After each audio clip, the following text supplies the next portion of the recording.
अस्सलाम वालेकुम। Alchemist online की न्यू वीडियो में आप लोगों का वेलकम है। टी व्यूवर्स, आज 10th क्लास का जो टॉपिक हम पढ़ेंगे वो ऑर्गेनिक कंपाउंड के फार्मूला से रिलेटेड है। ऑर्गेनिक कंपाउंड के जो फार्मूलाज होते हैं ना, बेसिकली इनकी बहुत ज़्यादा इम्पोर्टेंस है, क्योंकि जब हायर स्टडीज़ में हम इनके रिएक्शंस पढ़ते हैं उसमें इनके फार्मूलाज की बहुत ज़्यादा इन्वॉल्वमेंट है। अगर हमें फार्मूला लिखने नहीं आएंगे सही तरह से तो हम रिएक्शन नहीं करवा पाते ऑर्गेनिक कंपाउंड का, और वो सही तरह से नहीं होता। अब 4 तरह के यहाँ पर फार्मूलाज हमने आज पढ़ने: molecular formula, structural formula, condense formula, dot and cross formula. ये चारों फार्मूले अच्छी तरह से आपको क्लियर हो जाएंगे। मेरी कोशिश होगी कि ये चारों फार्मूले आसान से आसान अंदाज में आपको समझा सकूं, और 4 से 5 मिनट के अंदर ये पूरा टॉपिक आपको ये वीडियो देखते ही समझ आ जाएगा। लेकिन उसके लिए शर्त है कि इस वीडियो को गौर से देखना है, 1 मिनट भी स्किप नहीं करना। उसमें आपका ही फ़ायदा है। ये जो पॉइंट्स हैं जो मैं समझाने लगी हूँ, आज तक इस तरह से आपको एक्सप्लेन नहीं किया गया होगा। मैं आसान तरीन तरीका लेकर आई हूँ आप लोगों के लिए, जिसमें फार्मूलाज को याद करना और समझना दोनों चीज़ें आपके लिए बहुत ईजी होने वाली हैं। आज तक हमने 2 ही तरह के फार्मूलाज पढ़े हैं, एम्पिरिकल फार्मूला और मॉलिक्यूलर फार्मूला।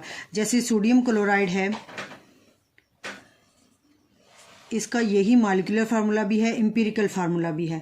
लेकिन आज हम जो ऑर्गेनिक कंपाउंड के फार्मूलाज पढ़ेंगे ये इससे थोड़े मुख्तलिफ हैं। इसमें आपको डॉट एंड क्रॉस का कॉन्सेप्ट नज़र आएगा, बॉन्ड का कॉन्सेप्ट नज़र आएगा, एटम की अरेंजमेंट नज़र आएगी। इसीलिए ऑर्गेनिक कंपाउंड की जो केमिस्ट्री है उसको समझने के लिए ये ज़रूरी है कि पहले हम इनके फार्मूलाज को स्टडी कर लें और अच्छी तरह से समझ लें।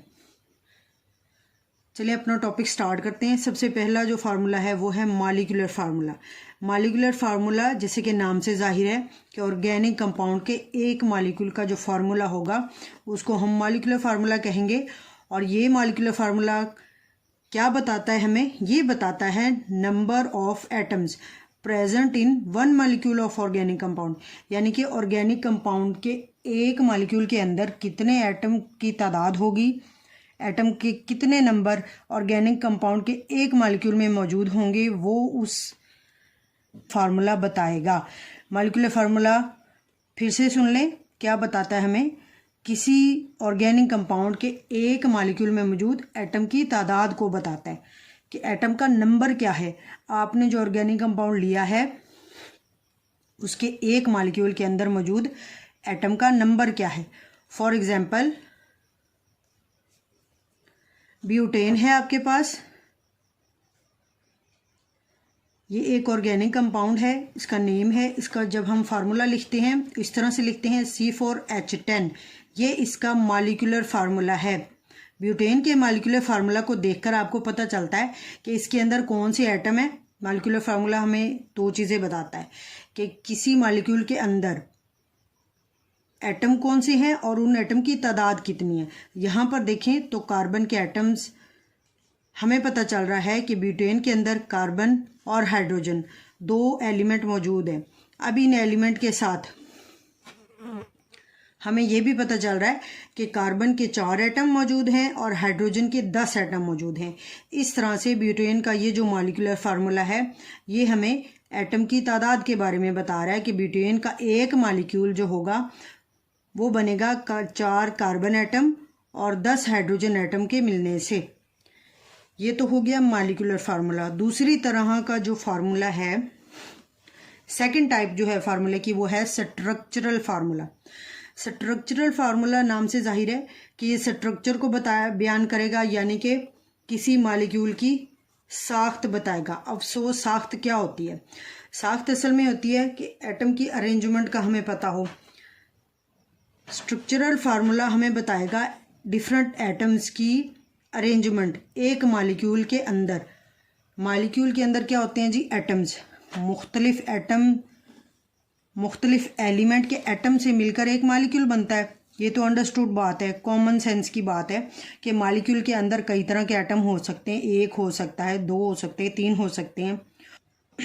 अरेंजमेंट को आप तरतीब ही समझें कि किसी ऑर्गेनिक कंपाउंड के एक मॉलिक्यूल के अंदर एलिमेंट के मुख्तलिफ एटम की तरतीब जिस फार्मूले में बताई जाएगी, रिप्रेजेंट की जाएगी, वो फार्मूला उस कंपाउंड का स्ट्रक्चरल फार्मूला कहलाएगा। जैसे बिल्डिंग का एक स्ट्रक्चर होता है ना, हर चीज़ का एक स्ट्रक्चर है। ये पेज है आपके सामने, इसका एक स्ट्रक्चर है। इसी तरह से ऑर्गेनिक कंपाउंड के भी स्ट्रक्चरल फार्मूलाज होते हैं। यहाँ पर ये ब्यूटेन के 2 तरह के स्ट्रक्चरल फार्मूलाज पॉसिबल हैं। डिपेंड करेगा कि ऑर्गेनिक कंपाउंड स्ट्रेट है या चेन। अगर ऑर्गेनिक कंपाउंड बिल्कुल सीधा हो, जिसमें कार्बन एटम सीधे हों, तो उसका जो स्ट्रक्चरल फार्मूला होता है वो नॉर्मल स्ट्रक्चरल फार्मूला होता है और उसके साथ हम एन लगा देते हैं। अगर ऑर्गेनिक कंपाउंड कोई ब्रांच होता है, जैसे यहाँ पर ये ब्यूटेन की ही ब्रांच शो की गई है ऐसे कि 3 कार्बन एटम सीधे अटैच हैं और एक कार्बन एटम नीचे आ गया, इस तरह से ये एक ब्रांच्ड फार्मूला बन गया है। और इसको हम 4 कार्बन एटम की ये वाली अरेंजमेंट आइसोब्यूटेन कहलाएगी। अब इसको ज़रा समझ लें कि कैसे है। एन ब्यूटेन जो होती है ना, इसमें हम ऐसे लिखते हैं कि चारों कार्बन एक ही लाइन में स्ट्रेट लिख दिए जाते हैं और चारों कार्बन के साथ हाइड्रोजन एटम्स अटैच कर दिए जाते हैं। हमें मॉलिक्यूलर फार्मूला पता होगा तो हम स्ट्रक्चरल फार्मूला लिख पाएंगे। ब्यूटेन का मॉलिक्यूलर फार्मूला क्या है? C4H10। पहले आपने क्या करना है, चारों कार्बन लिख लेने हैं सीधी लाइन में। एन ब्यूटेन का फार्मूला बता रही हूँ। फिर आपने क्या करना है, ये जो 10 हाइड्रोजन है इनकी अरेंजमेंट कुछ इस तरह से होगी कि पहले और आखिरी कार्बन एटम के साथ 3 हाइड्रोजन एटम्स आएंगे, 2 ऊपर और एक साइड पर, इस तरह से। अब जो दरमियान में कार्बन एटम आते हैं ना, जो भी दरमियान में कार्बन एटम आते हैं, उनके अंदर ऐसे होगा कि हाइड्रोजन एक ऊपर होगा एक नीचे, एक ऊपर होगा एक नीचे। यही रूल, यही असूल आपने 3 कार्बन वाले, 4 कार्बन वाले, 5 कार्बन वाले ऑर्गेनिक कंपाउंड्स के लिए फॉलो करना है कि साइड वाले जो कार्बन एटम होंगे उनके पास एक हाइड्रोजन हमेशा दरमियान वाले कार्बन एटम से, क्योंकि हमने कार्बन की वैलेंसी पूरी करनी होती है, इसमें जो होती है 4। अब इसको देखें, यहाँ पर कार्बन के साथ 3 हाइड्रोजन अटैच हैं और एक बॉन्ड ये अगली कार्बन से बना रहा है, इसकी 4 वैलेंसी सेटिस्फाई होगी है। इसी तरह इस कार्बन को देखें, 2 वैलेंसी हाइड्रोजन के साथ हैं और 2 साथ वाले कार्बन के साथ ये बॉन्ड बना रहा है, इसकी भी 4 सेटिस्फाई हो गए। इसी तरह आप सब कार्बन एटम की चेक करेंगे एन ब्यूटेन में, तो चारों कार्बन एटम चारों बॉन्ड बना रहे होंगे। और यही बात हमने जहन में रखनी है ऑर्गेनिक कंपाउंड का फार्मूला लिखते वक्त। कार्बन एटम की वैलेंसी, ये वैलेंसी जो है हमें ऑर्गेनिक कंपाउंड के फार्मूला को लिखने में बहुत हेल्प आउट करती है। अब यहाँ पर देखेंगे आइसोब्यूटेन है। आइसोब्यूटेन को ऐसे लिखते हैं कि 3 कार्बन एटम सीधी रो में होते हैं, चौथा कार्बन एक कार्बन के साथ दरमियान वाले के साथ अटैच होता है। जब कोई कार्बन दरमियान वाले के साथ अटैच होगा ना, अब ये ब्यूटेन है तो इसको आइसोब्यूटेन कहेंगे, अगर कोई पेंटेन है तो उसको हम आइसोपेंटेन बोलेंगे, यानी 5 कार्बन वाले को पेंटेन बोलते हैं ना। पहले अपने आइसोब्यूटेन पे फोकस करते हैं, इसको समझते हैं। वही रूल के पहले आपने 4 कार्बन एटम लिख लेने, फिर आपने क्या करना है, कार्बन के साथ हाइड्रोजन पूरे करने हैं। दूसरी बात जो मैंने आपको बताई कि आपने जो लास्ट वाले कार्बन एटम होने हैं ना, जो कोने वाले होते हैं, बिल्कुल नुक्कड़ में जो होते हैं, आपने उनके साथ हाइड्रोजन 3 ही लगा देने। यहाँ पर 3 आ जाएंगे, 3 यहाँ पर आ गए। इसी तरह से ये भी नुक्कड़ में बन रहा है तो इसके भी 3 पूरे हो गए। अब बच जाता है ये वाला कार्बन, इसकी अब आप वैलेंसी देख लें कितनी जगह खाली है। एक बॉन्ड इधर बना रहा है, एक इधर बना रहा है, एक नीचे बना रहा है, तो एक ही वैलेंसी बच जाएगी जिसमें ये कार्बन एटम एक हाइड्रोजन के साथ इस तरह से बॉन्ड बना लेता है। ऑर्गेनिक कंपाउंड के फार्मूला लिखने के लिए इसीलिए वैलेंसी बहुत ज़रूरी होती है, ताकि हमें फार्मूला लिखने में आसानी हो। कार्बन की वैलेंसी इनके फार्मूलाज लिखते वक्त आपने लाजमन जहन में रखनी है, तभी ये समझ आएंगे। अब मूव ऑन करते हैं अपने नेक्स्ट फार्मूला की तरफ, जो कि है कंडेंस फार्मूला। कंडेंस फार्मूला जो होता है ना, इस फार्मूले में एटम्स को इकट्ठा करके लिख दिया जाता है, यानी कि कार्बन एटम पर जो एटम के ग्रुप्स होते हैं ना, वो किस तरह से ज्वाइन होकर हर कार्बन एटम के साथ स्ट्रेट या ब्रांच चेन बनाते हैं, उन ग्रुप्स ऑफ एटम्स को अलग से वाजिया करना, लिखना, बताना, रिप्रेजेंट करना या कहने के निशानदही करना, इंडिकेट करना कि एटम के कौन से ग्रुप एक कार्बन से दूसरे कार्बन के साथ अटैच हैं। हर कार्बन एटम पर एटम की ग्रुप की जो निशानदही होती है वो कंडेंस फार्मूला में की जाती है। अब यहाँ पर देखिए पीछे स्ट्रक्चरल फार्मूला मैंने आपको बताया था कि लास्ट वाले कार्बन एटम के पास 3 हाइड्रोजन एटम होते हैं। स्ट्रक्चरल में आपने बॉन्ड बना के शो कर दिए थे। स्ट्रक्चर में ये ज़रूरी होता है कि हम उन कंडेंस फार्मूला में ये ज़रूरी नहीं है। कंडेंस फार्मूला में आपने क्या करना है कि पहले कार्बन लिख लेने हैं। यहाँ पे 4 कार्बन है, ब्यूटेन है, तो इसके आपने इस तरह से 4 कार्बन लिख लिए। फिर आपने क्या करना है कि लास्ट वाले 2 कार्बन एटम के साथ 3-3 हाइड्रोजन लिख देने हैं और दरमियान वालों के साथ 2-2 हाइड्रोजन आ जाएंगे। इस तरह से ये आपका ब्यूटेन का कंडेंस फार्मूला आ जाएगा। कंडेंस फार्मूला फिर से सुन लें कैसे लिखते हैं। कार्बन एटम पर मौजूद जो एटम्स होते हैं ना, उनको इकट्ठा करके ज्वाइन करके लिख दिया जाता है। ऊपर नीचे या बॉन्ड की सूरत में नहीं बल्कि साथ ही लिख दिया जाता है। इसी तरह ये आपके पास आइसोब्यूटेन का कंडेंस फार्मूला है। ये है ब्यूटेन ही, 4 कार्बन वाली अल्केन ब्यूटेन होती है। अब यहाँ पर इस कार्बन के साथ 3 हाइड्रोजन है, 3 इसके साथ हैं, 3 इसके साथ हैं। 1 हाइड्रोजन जो इस कार्बन के साथ हमने पीछे पड़ा है उसको ऊपर बनाया था, अब यहाँ पर हमने इकट्ठा लिख दिया। चौथी किस्म का जो फार्मूला है जी, ये डॉट एंड क्रॉस फार्मूला है। ये बिल्कुल स्ट्रक्चरल फार्मूले की तरह है। आपने पहले क्या करना है कि चारों कार्बन एटम या ब्यूटेन है, ब्यूटेन की हम बात करें तो हमने चारों कार्बन एटम लिख लेने हैं। फिर क्या करना है, इनके हाइड्रोजन, अब बॉन्ड नहीं बनाने, हाइड्रोजन और कार्बन के दरमियान जगह छोड़ते हुए आपने हाइड्रोजन लिख लेने हैं। इस कार्बन के साथ 3, लास्ट वाली के साथ भी 3, इसके साथ 2, ऊपर नीचे इस तरह से आ जाएंगे। अब आपने क्या करना है, डॉट एंड क्रॉस फार्मूला जो होता है ये असल में बॉन्ड की रिप्रेजेंटेशन होती है in the form of dot and cross. क्योंकि हमें पता है एक जो बॉन्ड होता है ये बनता है 2 इलेक्ट्रॉन के मिलने से। एक एटम का जो इलेक्ट्रॉन होगा उसको आप डॉट से जाहिर करेंगे, दूसरे एटम का जो इलेक्ट्रॉन होगा उसको आप क्रॉस से जाहिर करेंगे। इस तरह पूरे एक बॉन्ड को आप डॉट एंड क्रॉस से रिप्रेजेंट करते हुए किसी मॉलिक्यूल का डॉट क्रॉस फार्मूला लिख सकते हैं। अब ये हाइड्रोजन लिखने के बाद आपने करना क्या है, सबसे पहला ये से हाइड्रोजन के आप क्रॉस लगा लेंगे ऊपर और नीचे। अब इस कार्बन का भी वही सीन है कि तीनों तरफ डॉट आ जाएंगे, लेकिन इस तरफ क्रॉस लगाना है क्योंकि अगली कार्बन से हमने इसको मुख्तलिफ करना है इस इलेक्ट्रॉन को। ये आपका डॉट एंड क्रॉस फार्मूला हो गया है। ये ब्यूटेन का है और ये आपके सामने प्रोपेन का है, 3 कार्बन वाली अल्कीन का। ठीक हो गया। अब इनके कुछ एग्जांपल्स पढ़ते हैं कि हमें एक मॉलिक्यूल दिया गया हो, नाम हो उसका हमें पता, हमें कहा जाए कि इसका मॉलिक्यूलर फार्मूला लिखिए, कंडेंस फार्मूला और स्ट्रक्चरल फार्मूला, वो कैसे हम लिखेंगे। जैसे यहाँ पर है मीथेन, मीथेन का जो फार्मूला होता है CH4, यानी एक कार्बन के साथ 4 हाइड्रोजन अटैच होते हैं। यहाँ पर जो इसका मॉलिक्यूलर फार्मूला है वही इसका कंडेंस फार्मूला होगा, क्योंकि इसमें कंडेंस फार्मूले में एक ही कार्बन है तो उसको आप सिंपल वही लिख देते हैं। एक कार्बन वाला मॉलिक्यूलर और कंडेंस फार्मूला सेम होता है।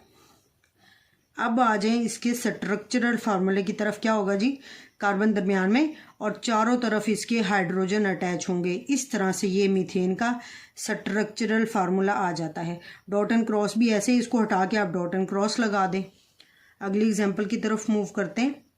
ये एग्जांपल आ गया ना तो ये पूरा चैप्टर आपको कभी भी मुश्किल नहीं लगेगा, बल्कि हमेशा आपको बाकी चैप्टर से भी ये आपको इजी महसूस होगा। इसको ऑर्गेस्ट्री जो चैप्टर है ना ये बहुत इजी है, लेकिन उसके लिए ये जरूरी होता है कि हम इसको समझ कर करें। समझ कर करेंगे तो ये इसको पढ़ने में बहुत मज़ा आता है, याद भी बहुत जल्दी हो जाता है। इथेन में देखें तो इसका जो मॉलिक्यूलर फार्मूला है वो हमें ये बता रहा है कि इसके अंदर 2 कार्बन एटम और 6 हाइड्रोजन एटम है। इस बात को गौर से समझना है। इसका आप कंडेंस फार्मूला कैसे लिखेंगे, जब भी 2 या 2 से ज़्यादा कार्बन एटम्स आ जाते हैं ना तो आपने साथ आपने 3-3 हाइड्रोजन लगा देने हैं। इस तरह से इसका ये 6 हाइड्रोजन एटम पूरे हो जाएंगे। एक कार्बन के साथ 3 आ जाएंगे, दूसरी के साथ 3 आ जाएंगे। ये हो गया जी इसका कंडेंस्ड फार्मूला। अब आए इसके स्ट्रक्चरल फार्मूले की तरफ। स्ट्रक्चरल फार्मूले का ये असूल जहन में रखना है कि पहले आपने कार्बन कार्बन बनाने, 2 कार्बन एटम, फिर आपने इनके ऊपर हाइड्रोजन पूरे करने, 3 हाइड्रोजन एटम इस तरह से एक कार्बन पर बॉन्ड बना लेंगे और अगले 3 हाइड्रोजन एटम अगले कार्बन एटम के साथ बॉन्ड बना लेंगे। ये हो गया आपके पास इथेन का स्ट्रक्चरल फार्मूला। अब प्रोपेन की तरफ आते हैं। 3 कार्बन वाली जो अल्केन होती है इसको प्रोपेन बोलते हैं। ये भी एक ऑर्गेनिक कंपाउंड है। इसमें देखें 3 कार्बन जब होंगे तो आपने क्या करना है, ये बात जहन में रखें कि साइड वाले जो कार्बन होंगे उनके साथ 3-3 हाइड्रोजन होंगे और जो कार्बन एटम दरमियान में होगा उसके साथ 2 हाइड्रोजन एटम्स होंगे। यही बात आपकी 10 कार्बन एटम तक जो ऑर्गेनिक कंपाउंड आते हैं ना उसको फॉलो करती हुई जाएगी और इसी को देखकर आप बाकियों के स्ट्रक्चरल फार्मूलाज और कंडेंस फार्मूलाज लिख सकते हैं। अब यहाँ पे स्ट्रक्चरल फार्मूला भी ऐसे लिखेंगे हम कि 3 कार्बन एटम लिख दिए और इनके हाइड्रोजन एटम हमने इन पर अटैच कर दिए। एंड वालों पर 3 हाइड्रोजन एटम आएंगे और जो दरमियान में कार्बन होगा इस पर हमेशा 2 हाइड्रोजन एटम होंगे। चलें जी, ये अगला स्ट्रक्चरल फार्मूला ब्यूटेन का है। 4 कार्बन वाली जो अल्केन होती है वो ब्यूटेन होती है। इसका मॉलिक्यूलर फार्मूला ऐसे होता है C4H10।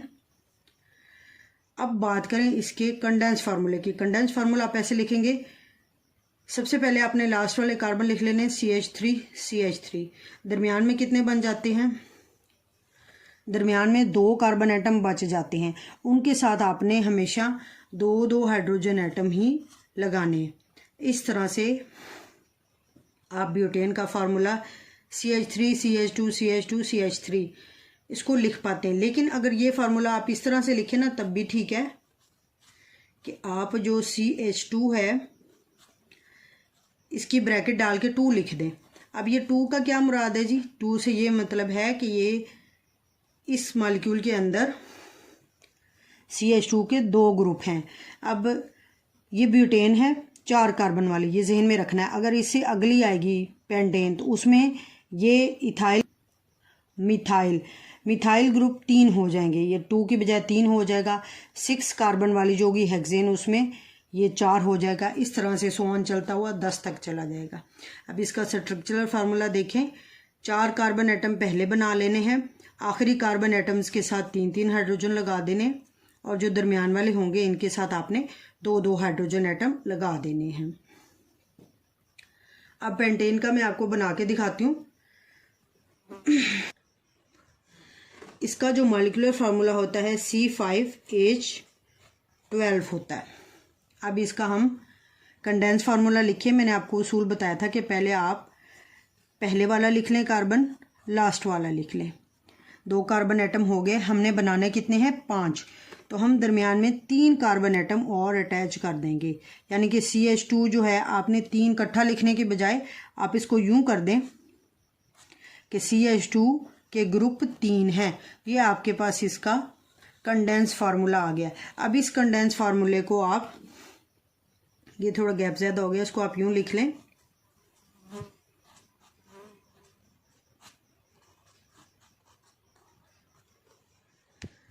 अब इसका स्ट्रक्चरल फार्मूला देखें कि 5 कार्बन एटम है तो आपने पहले 5 ड्रॉ कर लेने, 5 कार्बन एटम। अब 12 हाइड्रोजन पूरे करने हैं। पहले आपने लास्ट वाले 2 कार्बन एटम्स के साथ हाइड्रोजन लगा देने,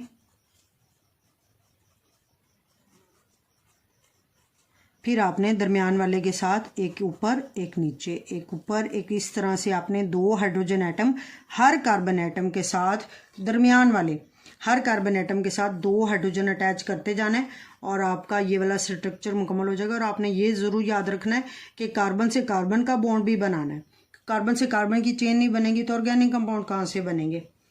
अगला जो आपका स्ट्रक्चर है वो हेक्सेन का है। इसके अंदर 6 कार्बन एटम्स होते हैं और 14 हाइड्रोजन एटम्स होते हैं। यही रूल फॉलो करते हुए आपने इसका स्ट्रक्चरल फार्मूला भी लिखना है। और कंडेंस फार्मूला मैं बताती चलूँ कि इसमें इस तरह से आएगा शुरू में भी ये, लास्ट में ये आएगा। इसमें ये वाला जो मिथाइल इथाइल, इसका नंबर 4 हो जाएगा। ऑक्टेन में इसका नंबर 5 हो जाएगा। हेप्टेन में इसका नंबर 6 हो जाएगा। नोनेन में इसका नंबर 7 हो जाएगा। अब आ जाए डेकेन की तरफ। डेकेन में इसका नंबर 8 हो जाता है, क्योंकि 2 कार्बन साइड पे आ जाते हैं ना, तो CH2 दरमियान में आएगा, ये 8 होंगे। इसको आप पूरा करें, हाइड्रोजन के 22 बनते हैं और कार्बन के 10 एटम बन रहे हैं इस कंडेंस फार्मूले के मुताबिक। और ये डेकेन का 10 कार्बन वाली अल्केन का कंडेंस फार्मूला है। अब आए इसका स्ट्रक्चरल फार्मूला देखते हैं। बहुत बारीकियां होती हैं इस लेक्चर में, अगर आप इसको गौर से सुना करें, समझा करें, तो ये चीज़ें कभी भी आपके लिए मुश्किल ना हो।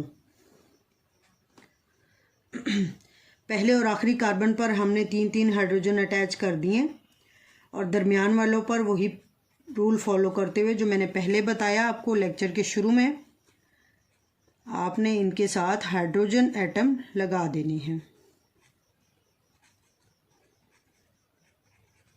हाइड्रोजन एटम लगाने के बाद आपने कार्बन से कार्बन की बॉन्डिंग भी शो कर देनी है, क्योंकि ऑर्गेनिक कंपाउंड्स के लिए ये भी मस्ट है कि कार्बन एटम जो हैं ये इस तरह से एक दूसरे से बॉन्ड बनाते हैं। यहाँ पर हमारा आज का लेक्चर ख़त्म होता है। ये वाला लेक्चर जो है बहुत इंपॉर्टेंट है, बहुत बेसिक है ऑर्गेनिक केमिस्ट्री को समझने के लिए। अगर आपने ये समझ लिया तो ये पूरा चैप्टर बहुत इजीली समझ आ जाएगा। लेकिन यकीन रखें, अगर ये समझ नहीं आया ना, ये बात क्लियर नहीं हुई, तो फिर अगला चैप्टर भी ऐसे ही सर के ऊपर से गुजरेगा। तो इसलिए इसको समझें, पढ़ें, सीखें, खुद ड्रॉ करें। ये जो फार्मूलाज होते हैं ना, ये ऐसे सुनने समझने से नहीं आते होते। पहले आप समझा करें, फिर उस समझने के बाद अगला स्टेप ये होता है कि आप इसको खुद कॉपी पेंसिल लें और ड्रॉ करके देखें।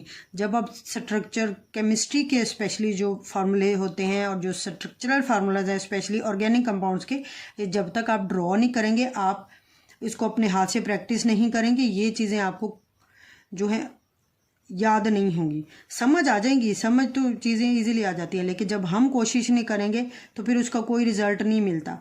इसलिए ये करने के बाद आपने ये हेक्सेन, ऑक्टेन, हेप्टेन, नोनेन, इन 4 ऑर्गेनिक कंपाउंड्स के मॉलिक्यूलर, कंडेंस्ड और स्ट्रक्चरल फार्मूला, तीनों तरह के फार्मूला ड्रॉ करके देखने हैं, फिर ही आपको ये चीज़ें क्लैरिफाई हो सकेंगी।